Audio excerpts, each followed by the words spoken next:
Bienvenidos, muy buenas tardes tengas en esta preciosa tarde. Agradecemos profundamente a Dios por tu vida y porque estás sintonizándote por medio de las redes sociales. Seguimos con nuestro tema, el problema que solo Dios puede resolver. Y nuestra lección número 2 lleva por título, Dios no tiene favoritismos. Y quiero invitarles por favor a que abran su Biblia.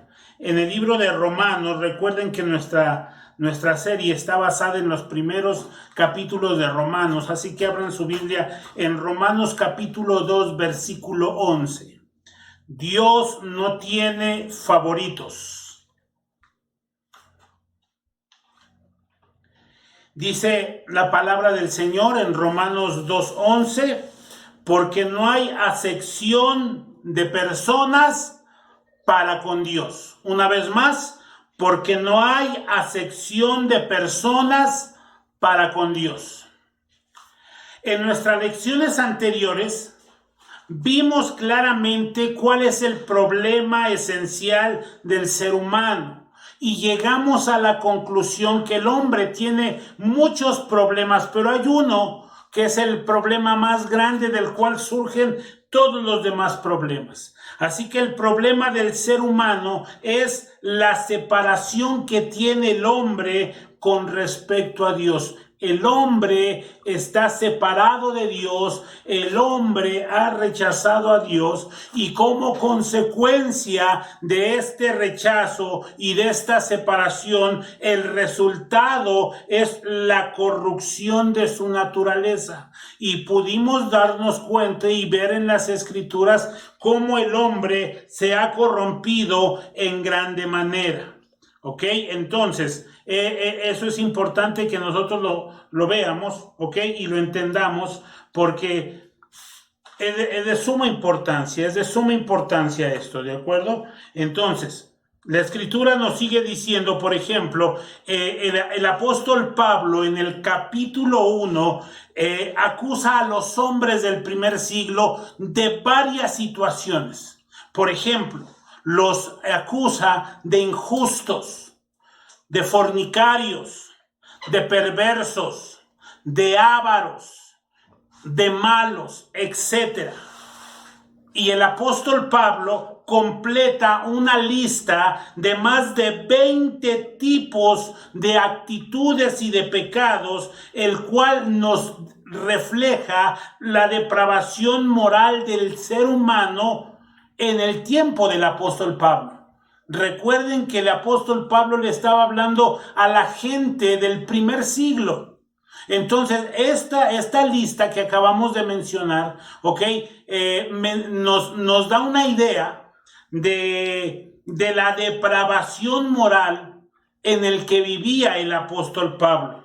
Pero la gran sorpresa es que la gran degradación en la que se hundieron los hombres está resumida en los últimos versículos del capítulo 1 y nos menciona que el mundo está moralmente arruinado. Si tú eres un serio estudiante de la Biblia y lees esos versículos, te darás cuenta cómo el apóstol Pablo menciona que el mundo está moralmente arruinado. Incluso miren lo que dice Romanos en su capítulo 1, versículo 32. Habla el apóstol Pablo y dice de la siguiente manera: quienes habiendo entendido el juicio de Dios, que los que practican tales cosas son dignos de muerte, no solo los que las hacen, sino también los que se complacen con los que las practican. Este versículo nos está hablando de gente depravada, que no solamente comete actos inmorales, sino que ellos mismos se deleitan viendo el aumento de la inmoralidad. Ahora, lo tremendo de todo esto es que eso se escribió hace 19, 20 siglos. Desde que Pablo escribió esto a los hombres de su tiempo. Pero lo que nos damos cuenta es que no hay pecado nombrado en esta lista que aparece en Romanos 1 que no se practique abiertamente en el día de hoy. O sea, los mismos pecados que nos habló el apóstol Pablo, inspirado por el Espíritu Santo para la gente del primer siglo, son exactamente los que se practican en el 2021. Todos los medios de comunicación nos informan la gran cantidad de esos mismos pecados, de esos crímenes que revelan así la escandalosa conducta de la sociedad moderna. Así que en este primer capítulo, el apóstol Pablo presenta la sociedad pagana del primer siglo. Pero ahora, en este segundo capítulo, en el capítulo 2 de Romanos, ahora presenta la sociedad religiosa. Ahora se va a referir a todos aquellos que tenían una religión, esa sociedad religiosa, o sea, y se refería a la conducta de los judíos. Los judíos tuvieron la revelación de la ley moral de Dios, y aquí explica cómo ellos estaban muy satisfechos. Los judíos se sentían muy orgullosos de ser el pueblo de Dios y de ser hijos de la promesa. Incluso ellos creían que esto que el apóstol Pablo estaba mencionando era para los paganos, era para los gentiles, pero no era para ellos. Ellos se creían especiales para Dios, y ellos creían que todo esto que el apóstol Pablo empieza a hablar en el libro de Romanos no era para ellos. Entonces ahora el apóstol Pablo en este capítulo 2 dirige su enseñanza y dirige la exposición de la palabra a ellos. En el capítulo 2 contiene el juicio de Dios contra aquellos moralistas, pues los judíos, con la ley moral de Dios que ellos tenían, despreciaban al gentil, quien no tenía la ley. Ellos, por ser herederos de la ley, creían que tenían un privilegio muy grande y despreciaban a los que no tenían la ley. Entonces, los judíos se enorgullecían por el hecho de ser miembros del pacto, ser parte del pueblo de Dios. Y como los judíos tenían las leyes y las ordenanzas, ellos estaban seguros de que tendrían la aprobación total de Dios. Ellos estaban seguros de ello. Puesto que Dios es absolutamente justo, nunca va a permitir el pecado. Y entonces el apóstol Pablo, inspirado por el Espíritu Santo, empieza a exponer respecto a la condición que tiene todo ser humano. Ahora, si nosotros revisamos algunas traducciones de la Biblia con los versículos que iniciamos, Romanos 2:11, que no haya acepción de personas para con Dios. La versión Palabra de Dios para Todos dice que Dios juzga a todos por igual y sin favoritismo. La versión Dios habla hoy dice que Dios juzga imparcialmente. Pero la Biblia en inglés nos lo dice de la siguiente manera: Dios no tiene favoritos. Entonces, ese era el mensaje para aquellos religiosos que creían que para ellos no era el mensaje de salvación. Entonces ahora el apóstol Pablo empieza diciendo: Dios no tiene favoritos, Dios no tiene consentidos, Dios no tiene favoritismos. Y nos empieza a hablar acerca del juicio de Dios. Así que el apóstol Pablo encuentra 3 principios del juicio que es tanto para judíos como para gentiles. Y estos 3 principios de juicio son los que vamos a hablar el día de hoy. Número 1, encontramos que el juicio por el pecado es cierto. ¿Ok?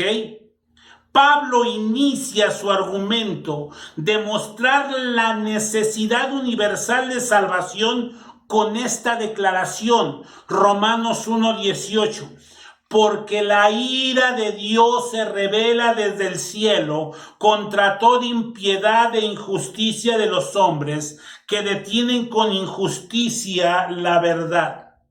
Estos versículos nos muestran dos grandes verdades. Inciso A, que en el Evangelio hay una revelación de la justicia de Dios por la cual los creyentes pueden ser salvos. O sea, en el Evangelio se encuentra la revelación de la justicia de Dios, que todo aquel que cree puede ser salvo. Pero en inciso B, la segunda parte, también nos dice que esta revelación que se encuentra en el Evangelio, la revelación de la justicia de Dios, también nos muestra cómo los pecadores pueden ser condenados.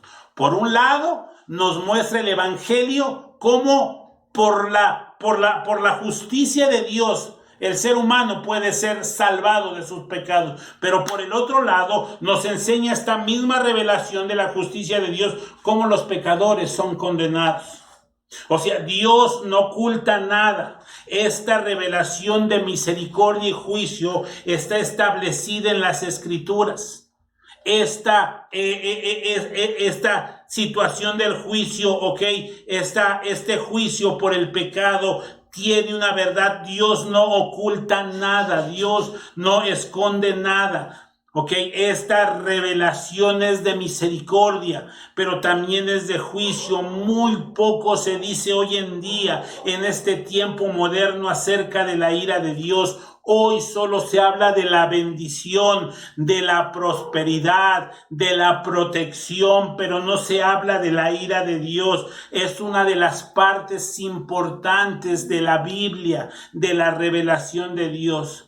¿Qué es la ira de Dios entonces? Respondemos, la ira de Dios no es una pasión o emoción de Dios, sino que es la justa determinación de castigar todo pecado en respuesta de su santidad a la maldad y rebelión del hombre. Eso es la ira de Dios. Es la justa determinación de castigar todo pecado como respuesta de su santidad a la maldad y rebelión del hombre. Todo ser que vive, toda vida vivida, siempre la viviremos en presencia de un Dios santo y justo. Cada cosa que hacemos está abierta al escrutinio de Dios y siempre somos responsables ante sus demandas. Así que este juicio de Dios es verdad, no es una mentira, es una realidad viviente. Entonces tenemos la seguridad del juicio, escúcheme bien, de que hay un juicio por la revelación de las Escrituras, pero es confirmada por nuestra conciencia. La conciencia del hombre es el testimonio personal e interno de la realidad del juicio. Todo ser humano, aunque no conozca la Biblia, la palabra de Dios, sabe que hay un juicio. Sabe que hay un juicio. Dentro de ellos, aunque nunca hayan escuchado la palabra de Dios, saben que hay un juicio, y Pablo apela a ese juicio cuando dice en Romanos 2:3: ¿piensas esto, hombre, tú que juzgas a los que tal hacen y haces lo mismo, que tú escaparás del juicio de Dios? Porque en el ser humano, aunque no haya oído la Biblia, tiene su conciencia que le habla del juicio de Dios. Pablo está diciendo que todos los hombres reconocen la certeza de un juicio para todos los seres humanos. Ese juicio se revela en las Escrituras por el Evangelio, pero también en la conciencia. Ahí en la conciencia, donde está el bien y el mal, es esa ley que Dios ha puesto en todo el ser humano internamente. Número 2. este juicio es imparcial. Lo que Pablo está diciendo es que Dios no tiene favoritos o favoritismo. Pablo está hablando a los moralistas, no lo olvidemos, las personas quien tenían una religión, pero era una religión conformista, que con cumplir ciertas reglas y prácticas externas creían que ya todo estaba bien. Ellos estaban seguros de que Dios los aprobaría porque habían hecho un pacto con Dios, o Dios había hecho un pacto con ellos, y que por ser descendientes de Abraham, por ser del linaje de Abraham, ellos la tenían ganada, vivieran como vivieran, actuaran como actuaran, sencillamente por ser del linaje de Abraham ya la tenían librada, pero el juicio de Dios es imparcial. Pablo nos acaba de dar su argumento, mostrándonos que el principio del pacto no es favoritismo. El juicio de Dios es imparcial sobre todos los hombres, aún sobre todo aquel que se llame o se dice ser cristiano. Si no está viviendo conforme a la palabra de Dios, Dios no pasará la mano. Eso era lo que Pablo estaba enseñando acerca del juicio. Ellos, los judíos, pensaban que el juicio solamente era a los gentiles y que eso no les quedaba a ellos. Pero Pablo les muestra que Dios no tiene favoritos, que Dios no tiene favoritismos. Así que Pablo muestra este argumento. De ahí es que la Biblia continuamente nos está exhortando a examinarnos a nosotros mismos continuamente si estamos en la fe. Porque Dios no tiene favoritos, ni Dios tiene hijos consentidos. Y número 3, el juicio está basado en los hechos. Romanos 2:6 dice: el cual pagará cada uno conforme a sus obras. Y este es un principio que encontramos en toda la Biblia y en cada parte del Nuevo Testamento. Jesús lo enseñó, lo enseñaron los apóstoles. En el libro de Apocalipsis lo menciona continuamente, el cual pagará a cada uno conforme a sus obras. Las obras de la vida de una persona son una de las bases incambiables sobre las cuales Dios juzgará a los hombres. Todo hombre tendrá que comparecer un día ante el juez divino, quien tiene un registro comprensivo de todas las obras del ser humano, ¿ok? Y el hombre quedará determinado o quedará expuesto ante el Dios del cielo y de la tierra. Ahora, que esto no nos cause contradicción.